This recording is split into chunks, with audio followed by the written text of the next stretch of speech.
Let's move to a use case within legal and compliance, and this is where I'll show you my flagship project. If you work in any regulated industry like banking, healthcare, and pharmaceuticals, you know just how complex and difficult it can be to navigate through compliance requirements and reach a legal answer. Regulatory frameworks are hierarchical. Laws reference ordinances, ordinances reference circulars, and circulars can reference guidance documents. Someone asks a seemingly simple question like, what rule applies to our situation? And you're down a rabbit hole for hours. The problem with asking generic AI legal queries? Hallucination. Sounds right isn't good enough when you're defending a decision to auditors. You need citations, and you need real sources you can verify. So how do you solve this? Well, that's what I've attempted to do through my flagship project, which is SwissCompliance.ai. Let me walk you through the conceptual solution design depicted in my website, as well as the backends. Okay, so users first interact with the front end via a public website, which in this case is SwissCompliance.ai, and it is actually up and running, so I really encourage you to check it out yourselves.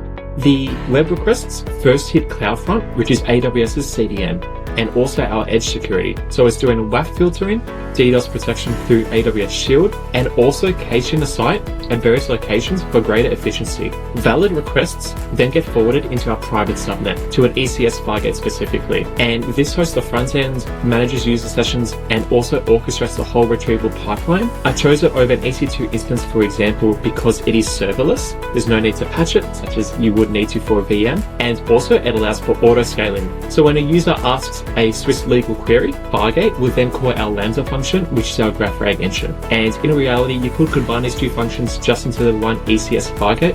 However, I chose to decouple it in this case, just to allow for clarity in terms of roles and separation of duties. So this Lambda is doing the heavy lifting, federated retrieval and cross-encoder re-ranking. So the Lambda queries two data sources, as I alluded to earlier, in parallel. We're using AWS Neptune as our graph database, and that stores the actual legal hierarchy, entities, and relationships. Because, as you know, especially for the legal domain, the environments that we live and work in aren't flat and can't be represented just in documents. Thus, to allow AI to fully see the ecosystem and navigate within the environment that we live in, we also need it to understand relationships, which is what we do conscientiously. Thus, to enable that, we use a knowledge graph, which has the legal entities, for example, which could be laws or corporations, as well as their relationships, which allows us to depict the legal hierarchy and links between different laws. So for example, how the banking ordinance in the Swiss context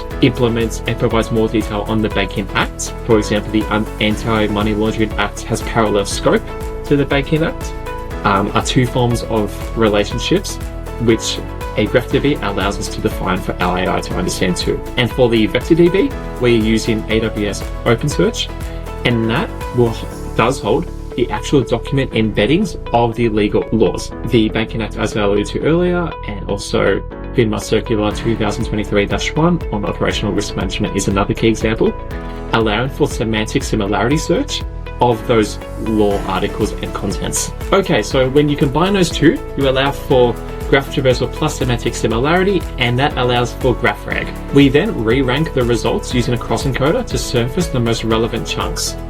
Chunks is a technical term, but for layman's purposes, think the articles that are returned. So for example, when you ask, what are the capital liquidity requirements for my firm? The re-ranker would get rid of those chunks that aren't really relevant to that query, so that the LLM isn't confused and gives you a wrong answer. Those final re-ranked chunks get passed to Bedrock in this case, so we're accessing the LLM via an API as opposed to locally hosted in the previous example. And I've used Claude 3.5 Sonnet as an example LLM in this context, which is great, which then generates the final answers with citations, noting the source data that's been pulled from the GraphRAG. And also, if you need to pull precedent documents or contract templates specific to your organization, you can also do that through the Lambda using OAuth credentials from Secrets Manager, so never hard-coding them, and making an outbound call to your NetDocs environment, which is a legal document management system that is very popular for large enterprises. That traffic goes out via NAT gateway, so only allowing egress and no ingress traffic.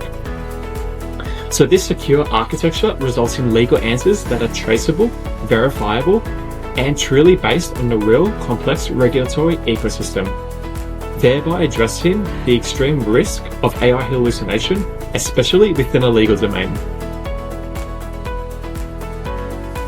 Okay, and for this legal demo, let's use my prod app, SwissCompliance.ai. So we're at the landing page here, and although this isn't available publicly, because I'm locally hosting this for this demonstration, I can access the chat feature. And this demonstration will show you the benefits specifically of GraphRAG, which, although it has been applied to in this case for the Swiss financial regulatory context, it applies to any legal domain or jurisdiction. So let me show you the benefits of it with two queries. And the first one which we'll be using is asking the SwissCompliance.ai to explain to us the designation criteria for systemically important banks. And as you can see, this app has a thinking panel, which also provides you that traceability and auditability into how it's retrieving the appropriate legal articles.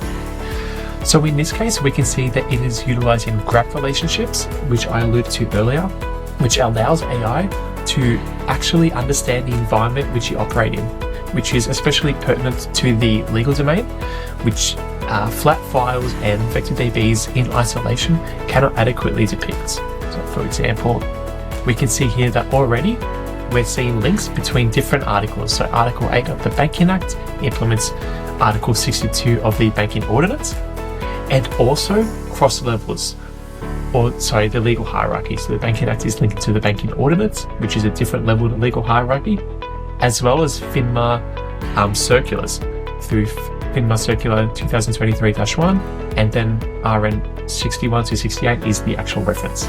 Okay, so let's look at the response, and I've told it in this case to act as a senior legal advisor, so hence why I'd say in my experience advising financial institutions, and then it goes into the actual references and legal articles it is used to answer this question, just as a expert in compliance would. And another key feature of my app is that it has a sources panel, which allows you to see the actual articles verbatim that the AI is referencing to further reduce the risk of hallucination by providing you that traceability into what it's actually citing. Okay, so it's using these to explain one, the designation of banks as systemically important, which directly ties to our question here.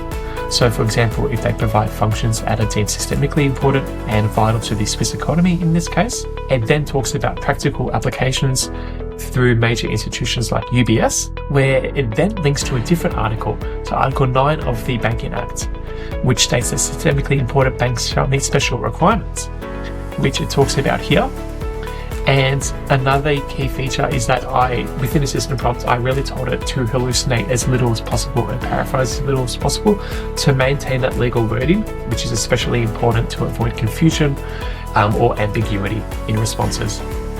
And lastly, it has also referenced the FINMA legal document as well, where it uses that to determine how the SNB further regulates the details, emphasising the need to protect the finance system stability as defined in Article 23 of FINMA, as well as the next steps. So this shows how you can utilise GraphRAG, especially in the legal domain, to allow AI to effectively understand the relationships between different docs and then provide a real and correct answer with as little hallucination and drift as possible. So that is for an easy-ish query.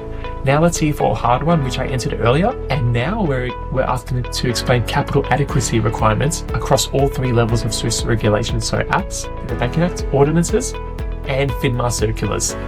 So as you can see, this is quite a long answer, and I'm happy for you to pause the video to read it yourselves.